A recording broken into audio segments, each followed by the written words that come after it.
Chapter 16, Learning Objectives. Trace and evolution of new media. Discuss how new media are more personal and social than old media. So, what makes new media new media? When we consider old media, which consists of mainly print, radio, and television movies, we see that their presence in our lives and our societies was limited to a few places. For example, television and radio have long been key technology features in the home. Movies were primarily enjoyed in theaters until VCRs and DVD players brought them into our homes. The closest thing to a portable mass medium was reading a book or paper on a commute to and from work. New media, however, are more personal and more social than old media, which creates a paradox we will explore later in this chapter. As we discuss how new media simultaneously separate and connect us. In this section, we will trace the evolution of new media and discuss how personal media and social media fit under the umbrella of new media. Heading: The evolution of new media. New media, as we are discussing them here, couldn't exist without the move from analog to digital technology, as all the types of new media we will discuss are digitally based. Digital media are composed of and or are designed to read numerical codes, hence the root word digit. The most commonly used system of numbers is binary code, which converts information into a series of zeros and ones. This shared code system means that any machine that can decode, read, binary code can make sense of, store, and replay the information. Analog media are created by encoding information into a physical object that must then be paired with another device capable of reading that specific code. So, what most distinguishes analog media and digital media are their physicality and their need to be matched with a specific decoding device. In terms of physicality, analog media are a combination of mechanical and physical parts, while digital media can be completely electronic and have no physicality. Think of an MP3 music file, for example. To understand the second distinction between analog and digital media, we can look at pre-digital music and how various types of analog music had to be paired with a specific decoding device. To make recordings using old media technology, grooves were carved into vinyl to make records, or changes were made in the electromagnetic signature of ribbon or tape to make cassette tapes. So each of these physical objects must be paired with a specific device, such as the record player, or a cassette deck, to be able to decode and listen to the music. New media changed how we collect and listen to music. Many people who came of age in the digital revolution are now so used to having digital music that the notion of a physical music collection is completely foreign to them. Now, music files are stored electronically and can be played on many different platforms, including iPods, computers, and smartphones. In news coverage and academic scholarship, you will see several different terms used when discussing new media. Other terms used include digital media, online media, social media, and personal media. For the sake of our discussion, we will subsume all of these under the term new media. The term new media itself has been critiqued by some for setting up a false dichotomy between new and old. The technology that made new media possible has been in development for many years. The internet has existed in some capacity for more than 40 years. And the World Wide Web, which made the internet accessible to the masses, just celebrated its 21st birthday in August of 2012. So, in addition to the word new helping us realize some key technological changes from older forms of media, we should also think of new as present and future oriented. Since media and technology are now changing faster than ever before, in short, what is new today may not be considered new in a week. Despite the rapid changes in technology, the multi-platform compatibility of much of new media paradoxically allows for some stability, whereas new technology often made analog media devices and products obsolete. The format of much of the new media objects stays the same, even as newer and updated devices with which to access digital media become available. Key to new media is the notion of technological convergence. Most new media are already digital, and the ongoing digitalization of old media allows them to circulate freely and be read, accessed, played by any digital media platform without the need for conversion. The multi platform compatibility has never existed before, as each type of media had a corresponding platform. For example, you couldn't play records in an 8-track cassette tape player or a VHS tape in a DVD player. Likewise, whereas machines that printed words on paper and the human eye were the encoding and decoding devices needed to engage with analog forms of print media. You can read this textbook in print on a computer or an e-reader, iPad, smartphone, or other handheld device. Another characteristic of new media is the blurring of lines between producers and consumers, as individual users now have a more personal relationship with their media. Heading: Personal media. Personal media is so named because users are more free to choose the media content to which they want to be exposed, to generate their own content, to comment on and link to other content, to share content with others, and, in general, to create personalized media environments. To better understand personal media, we must take a look at personal media devices and the messages and social connections they facilitate. In terms of devices, the label personal media entered regular usage in the late 1970s when the personal computer was first being produced, and plans were in the works to create even more personal and portable computing devices. The 1980s saw an explosion of personal media devices such as the Walkman, the VCR, the camcorder, the cell phone, and the personal computer. At this time, though, personal media devices lacked the connectivity that later allowed personal media to become social media. Still, during this time, people created personalized media environments that allowed for more control over the media messages with which they engaged. For example, while portable radios had been around for years, the Walkman allowed people to listen to any cassette tape they owned instead of having to listen to whatever the radio station played.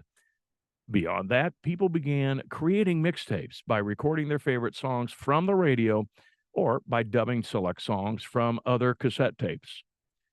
Although a little more labor intensive, these mixtapes were the precursor to the playlists of digital music that we create today. Additionally, VCRs allowed people to watch specific movies on their own schedule rather than having to watch movies shown on television or at a movie theater. While mass media messages are the creation of institutions and professionals, many personal media messages are the creation of individuals or small groups whose skills range from amateur to professional. Personal computers allowed amateurs and hobbyists to create new computer programs that they could circulate on disks or perhaps through early internet connections. Camcorders allowed people to create a range of products from home videos to amateur or independent films. As was mentioned earlier, portable music recording and listening devices also allowed people to create their own mixtapes and gave amateur musicians an affordable and accessible way to make demo tapes. These amateur personal media creations weren't as easily distributed as they are today, as the analog technology still required that people send their messages on discs or tapes.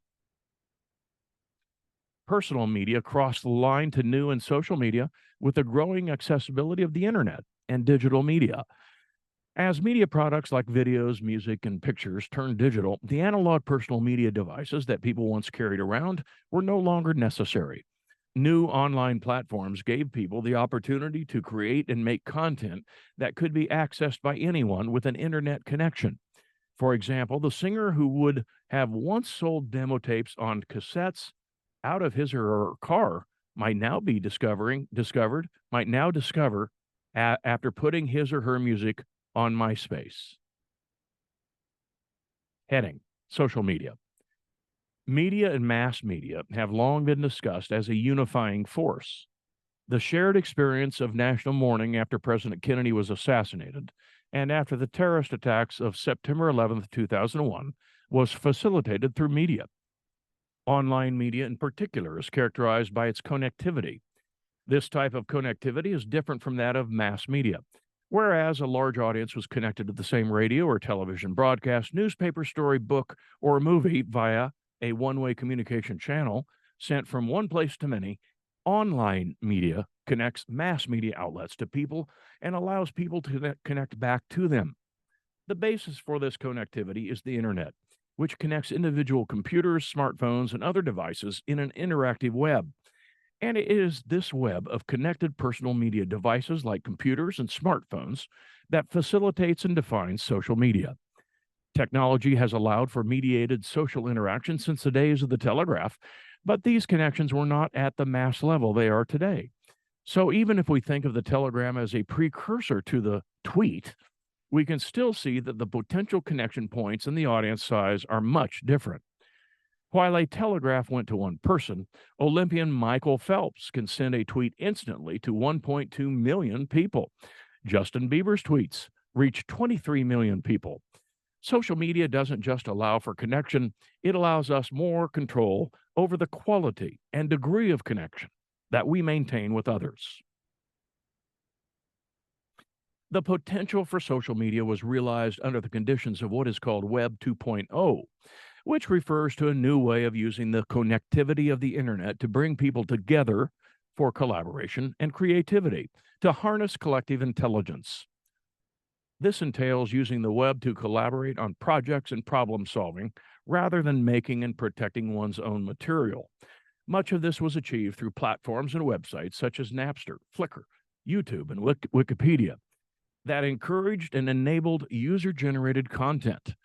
It is important to note that user generated content and collaboration have been a part of the World Wide Web for decades, but much of it was in the form of self publishing information, such as user reviews, online journal entries, diaries, and later blogs, which cross over between the old web and Web 2.0.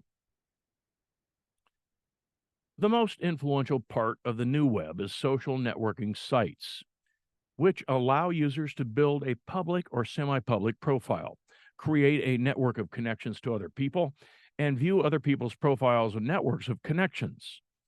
Although SNSs have existed for over a decade, earlier iterations such as Friendster and MySpace have given way to the giant that is Facebook. Facebook, which now has more than 955 million monthly active users, is unquestionably the most popular SNS. And the number of users is predicted to reach 1 billion by the end of 2012. More specific SNSs, like LinkedIn, focus on professional networking. In any case, the ability to self-publish information, likes, dislikes, status updates, profiles, and links, allows people to craft their own life narrative and share it with other people. Likewise, users can follow the narratives of others in their network as they are constructed. The degree to which we engage others' narratives varies based on the closeness of the relationship and situational factors. But SNSs are used to sustain strong, moderate, and weak ties with others. Let's conceptualize social media in another way, through the idea of collaboration and sharing rather than just through interpersonal connection and interaction. The growth of open source publishing and Creative Commons licensing also presents a challenge to traditional media outlets and corporations in copyrights. Open source publishing first appeared most notably with software programs. The idea was that the users could improve on openly available computer programs and codes, and then the new versions, sometimes called derivatives, would be made available again to the community. Crowdsourcing refers more to the idea stage of development, where people from various perspectives and positions offer proposals or information to solve a problem or create something new. This type of open access and free collaboration helps encourage participation and improve creativity through the synergy created by bringing together different perspectives, and has been referred to as the biggest shift in innovation since the Industrial Revolution. In short, the combination of open source publishing and crowdsourcing allows a community of users to collectively improve on and create more innovative ideas, products, and projects. Unlike most media products that are tightly copyrighted and closely monitored by the companies that create them, open source publishing and crowdsourcing increase the democratizing potential of new media. The advent of these new collaborative, participative, and democratizing media has been both resisted and embraced by old media outlets. Increased participation and feedback means that traditional media outlets that were used to one way communication and passive audiences now have to listen to and respond to feedback, some of which is critical and or negative. User generated content, both amateur and professional, can also compete directly with traditional mass media content that costs much more to produce. Social media is responsible for the whole phenomenon of viral videos, through which a video of a kitten doing a flip or a parody of a commercial can reach many more audience members than a network video blooper show or an actual commercial. Media outlets are again in a paradox. They want to encourage audience participation, but they also want to be able to control and predict the media consumption habits and reactions of audiences.